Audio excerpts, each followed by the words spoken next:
చాలా చిన్నదే, కానీ దోమ కాటేస్తే చాలా పెద్ద ప్రమాదం జరుగుతుంది.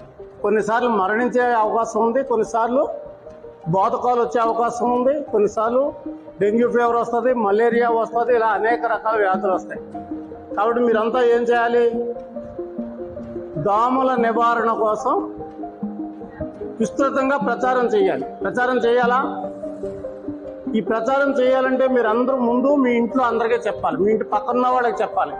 మీ అందరికీ దోమలు ఏ దోమలు ఉన్నాయి, ఆ దోమలు కరిస్తే ఏంటి అన్నదంతా చెప్పడం జరిగింది కదా. కాబట్టి మీరంతా కూడా దోమల నివారణ కోసం పెద్ద ఎత్తున మీ ఇళ్ల చుట్టూతో ఉన్న వాళ్ళకి, మీ కాలనీ చుట్టూతో ఉన్న వాళ్ళకి, మీ వార్డులో ఉన్న వాళ్ళకి అందరికీ చెప్పాలి అనే ఆలోచనతో మనము ఈరోజు ఈ ప్రోగ్రాం పెట్టాం. మరి ఈ దోమల నివారణ కార్యక్రమంలో మీరందరూ భాగస్వాములు కావాలని కోరుతున్నాం. ఓకేనా?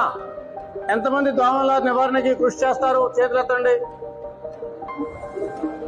మీ అందరికీ ఒక విషయం ఏంటంటే, మనకి ఒక 50 ఏళ్లుగా మన విజ్ఞానాన్ని మనం దాచుకునే అలవాటు బాగా పెరిగిపోయింది. పూర్వం కాదు, ఇప్పటికీ కూడా చాలా కాలంగా వాళ్ళకున్న జ్ఞానాన్ని దాచేస్తున్నారు. అలాగా దాచేయకుండా అందరికీ అవగాహన కల్పిస్తే చాలా ఎక్కువగా అందరూ ఆరోగ్యంగా జీవించడానికి ఉపయోగపడతారు.